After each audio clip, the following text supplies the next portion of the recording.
ambição, luxúria, ganância. Muitos romanos seguiam essas 3 regras em sua busca incessante por poder para expandir o império. Contudo, houve momentos em que essa ânsia por poder prejudicou homens que apenas queriam lutar por sua pátria. Um desses homens foi o protagonista da história que vamos contar hoje. Os eventos do século I a.C. abalaram profundamente a República Romana. Guerras civis e instabilidade política resultaram no colapso da República e na ascensão do Império Romano. Muitos episódios dessa época são lembrados, como a revolta de Espartaco e várias guerras civis, mas a história que conheceremos hoje, que aconteceu na Espanha, foi quase esquecida. Nessa história, um governador romano se rebelou contra Roma e travou uma longa guerra de guerrilha. Em campo aberto, ele era tão ousado quanto qualquer comandante de sua época. No entanto, para campanhas que exigiam discrição, rapidez de movimentos, ou para enganar o inimigo, sua habilidade de tomar posições bem defendidas e de criar estratagemas era comparável à de um gênio militar, como disse o historiador Plutarco. A origem de Sertório. Sertório nasceu por volta de 126 a.C. na cidade de Nórcia, e sua família pertencia à aristocracia sabina. Quando seu pai morreu, ele ainda era muito jovem, e sua mãe, Réia, se dedicou a proporcionar a melhor educação possível. Segundo Plutarco, Sertório tinha uma forte ligação com sua mãe. Como muitos jovens nobres romanos, ele se mudou para Roma na adolescência para estudar e buscar reconhecimento como orador e jurista. Ele impressionou figuras importantes, incluindo o jovem Cícero, que o considerou o mais capacitado e determinado orador que conheceu. Após uma carreira modesta como jurista em Roma, Sertório decidiu seguir o caminho dos soldados, se alistando no exército.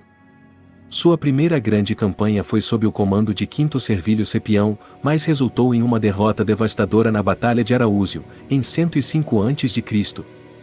Apesar dessa derrota, Sertório se destacou pela coragem e habilidade. Quando Caio Mário assumiu a liderança contra os invasores germânicos, Sertório se infiltrou nas tribos inimigas, contribuindo para a vitória romana na Batalha de Águas Sestias, 102 a.C., e na Batalha de Vercelas, 101 a.C. Após a Guerra Címbrica, o patrono de Sertório, Caio Mário, caiu em desgraça devido ao apoio a Lúcio Apuleio Saturnino, o que forçou Mário e Sertório ao exílio. Sertório então se refugiou na Espanha ulterior, onde foi nomeado tribuno militar e se destacou ao reprimir uma revolta, ganhando reconhecimento. A Guerra Social e o trauma da perda. Em 91 a.C., Sertório foi eleito questor e serviu na Gália Cisalpina, onde se encarregou de recrutar e treinar tropas para a Guerra Social. Durante essa guerra, ele sofreu um ferimento que lhe custou a visão de um dos olhos. No entanto, ele usou esse ferimento como um símbolo pessoal de sua coragem e resiliência. Sertório acreditava que sua cicatriz era uma evidência de suas realizações heroicas, algo mais duradouro que qualquer troféu. Quando retornou a Roma, Sertório tentou se eleger tribuno da plebe, mas foi frustrado por Lúcio Cornélio Sulla, inimigo de Mário. Embora os motivos exatos para a oposição de Sulla não sejam claros, a rivalidade entre Sulla e Mário provavelmente foi a razão. No entanto, Sertório conseguiu apoio político e foi eleito para o Senado. Em 88 a.C., após a marcha de Sulla sobre Roma, a cidade foi tomada, e Mário foi exilado. Durante o governo de Sulla, a República Romana entrou em uma nova fase de intensa violência e luta política. A ascensão ao poder e a guerra civil. Sertório, sendo um antigo subordinado de Mário, se alinhou com os populares, defendendo a causa de Lúcio Cornélio Cinna. Quando Cinna foi expulso de Roma, ele e Sertório começaram a recrutar ex-legionários e formaram uma força considerável. Quando Sulla partiu para a Guerra Mitridática, a luta entre os optimates e os populares se intensificou. Sertório, contra a vontade de Mário, aceitou o retorno do ex-general, compreendendo que Mário retornaria a pedido de Cinna, não por desejo próprio. Em 87 a.C., quando Cinna marchou sobre Roma, Sertório comandou uma das divisões e travou uma batalha com as tropas de Pompeu Estrabão. Após a rendição de Cneo Otávio, Sertório se absteve de realizar as proscrições e intervenções violentas que marcaram o reinado de Sulla. Ele, inclusive, repreendeu Mário, buscando moderar os excessos do governo. Após a morte de Mário e a morte de Cinna em 84 a.C., Sertório continuou a ser uma figura importante nos conflitos internos, resistindo às forças de Sulla. Em 83 a.C., a guerra civil continuava, e Sertório foi chamado a servir nos exércitos governamentais, lutando ao lado de Cipião Asiático contra Sulla. Exílio e rejeição a Roma. Quando Cipião Asiático se preparava para enfrentar Sulla, Sertório desconfiava da sua liderança. Cipião, inexperiente e covarde, preferiu negociar uma trégua com Sulla em vez de confrontá-lo diretamente. Sertório, com sua astúcia militar, usou esse momento para desviar seu caminho e atacar a cidade de Suessa, que havia se aliado a Sulla. Isso enfraqueceu ainda mais a confiança dos soldados de Cipião, que, eventualmente, desertaram. Quando Cipião e seu filho foram capturados, Sulla os libertou, mas os humilhou publicamente. Em 82 a.C., com a ascensão do jovem Caio Mário, o jovem, ao consulado, Sertório se opôs à sua ascensão, considerando-o inexperiente e inadequado para o cargo. No entanto, sua oposição foi ignorada, e o consulado de Mário foi confirmado. Consolidação do poder na Espanha. Depois de desentendimentos com os novos líderes populares, Sertório foi enviado à Espanha como propretor, para representar a causa de Mário e Cinna. Lá, enfrentou resistência do governador romano Caio Valério Flaco, mas com astúcia e habilidade, Sertório tomou o controle das duas províncias espanholas, Hispânia Ulterior e Hispânia Citerior. Ele rapidamente ganhou o apoio das tribos locais ao reduzir os impostos e estabelecer um governo mais justo, o que o tornou popular entre os nativos. Quando as forças de Sulla tentaram invadir as províncias, Sertório, com a ajuda de seus aliados, fortificou a passagem dos Pirineus e derrotou os romanos em diversas batalhas. Com a sua liderança e habilidade de guerra, Sertório conseguiu consolidar o seu poder na região, enfrentando diversos desafios e continuando sua luta contra as forças de Sulla. O mestre da guerrilha e a guerra sertoriana. Sertório, em um movimento estratégico, navegou de Tingis para a Espanha, onde enfrentou as tropas romanas na Batalha do Rio Betis. Ele consolidou seu poder, ganhando a lealdade dos lusitanos e organizando um exército que rapidamente se tornou uma ameaça significativa para Roma. Sua habilidade em guerrilha e sua capacidade de inspirar os guerreiros locais fizeram dele um dos mais habilidosos comandantes da época. Ao longo da Guerra Sertoriana, Sertório se tornou um verdadeiro mestre da guerrilha, desafiando as forças de Roma em uma luta prolongada e tática, usando sua inteligência e seu conhecimento do terreno para enfrentar um império imenso e poderoso. Eles falavam dele como o novo Aníbal, uma comparação que se dava não apenas pela semelhança física, com um único olho, mas também pela sua extraordinária habilidade militar.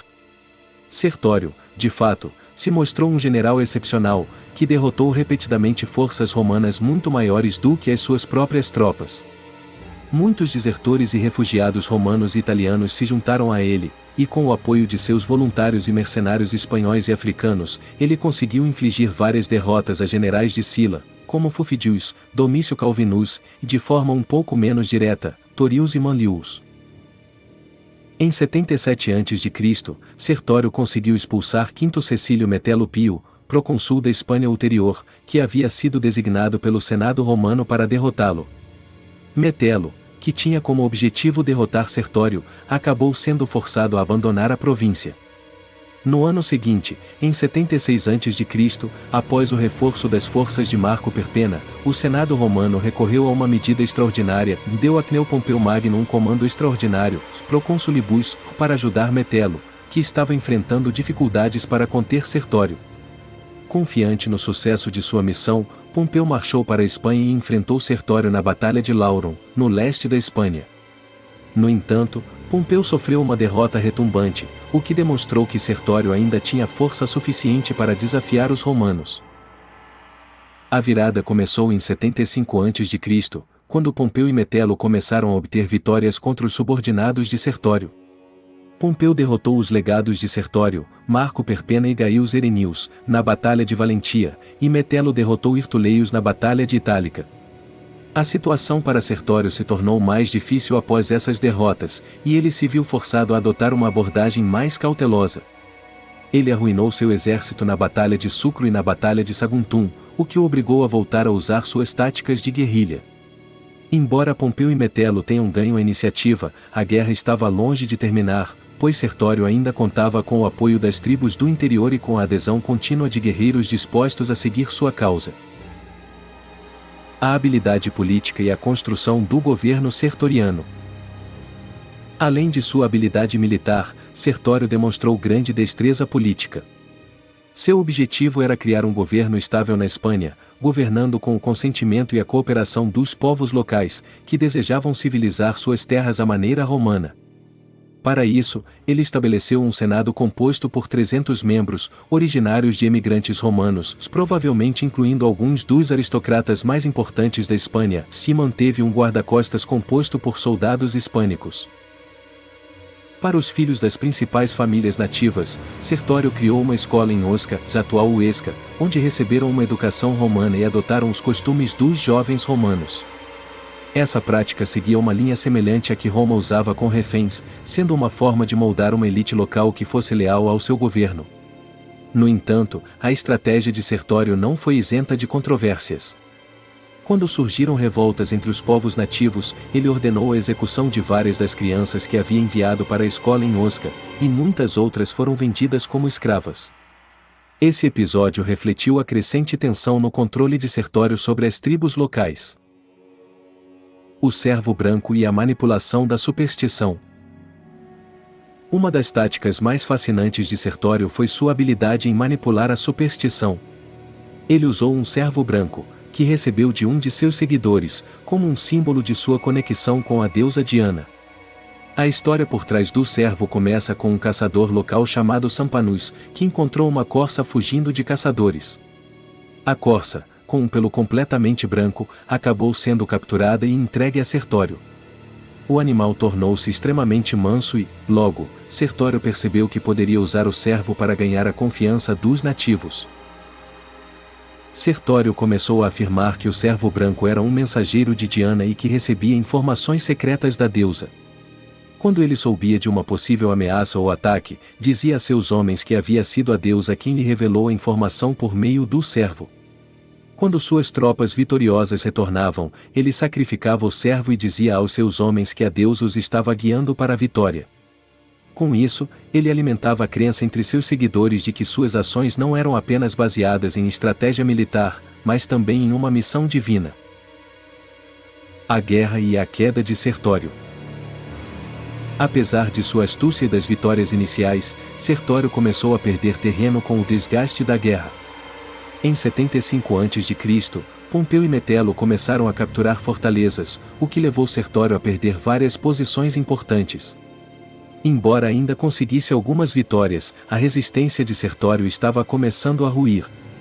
Seus homens estavam sendo derrotados progressivamente, e ele estava perdendo a capacidade de manter o moral das suas tropas. Além disso, Sertório se viu cada vez mais isolado de seus oficiais e aliados.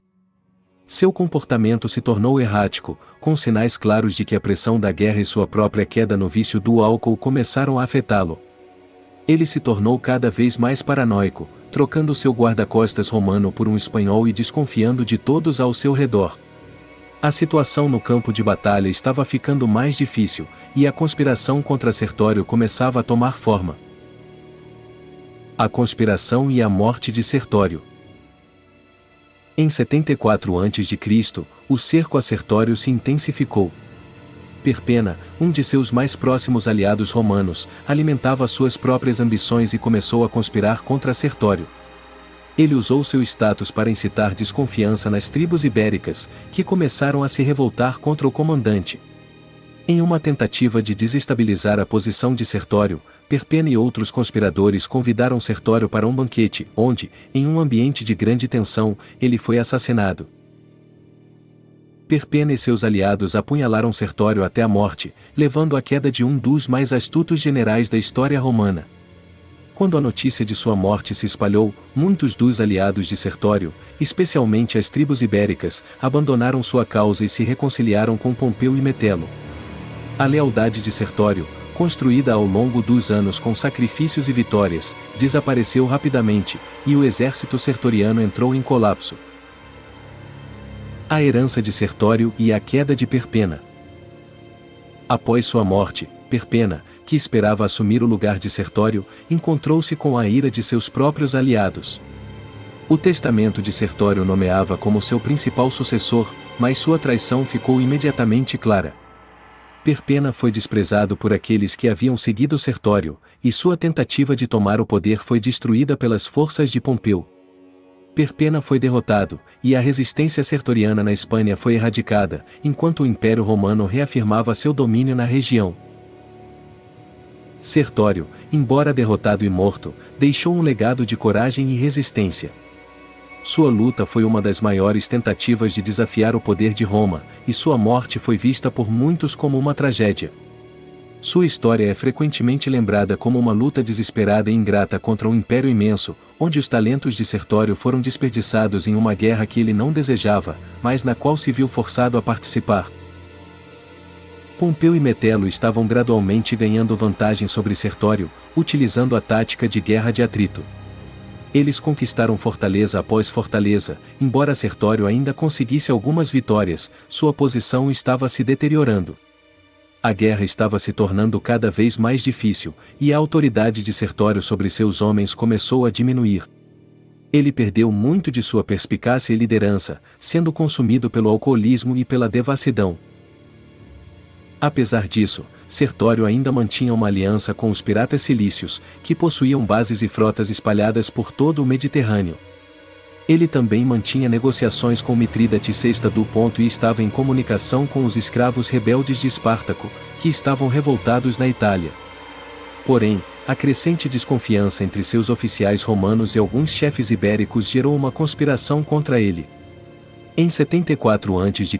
e 73 a.C., Pompeu e Metelo estavam finalmente suprimindo a rebelião de Sertório.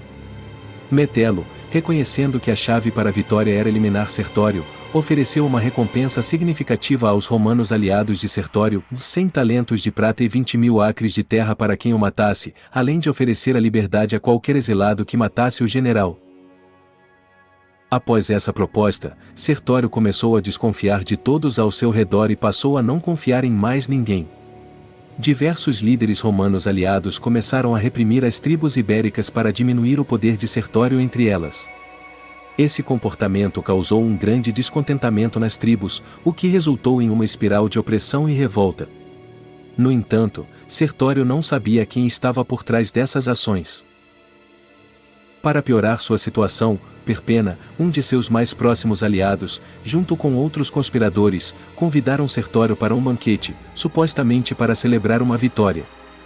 Embora Sertório estivesse acostumado com festas e celebrações que eram conduzidas com grande respeito, esta era diferente.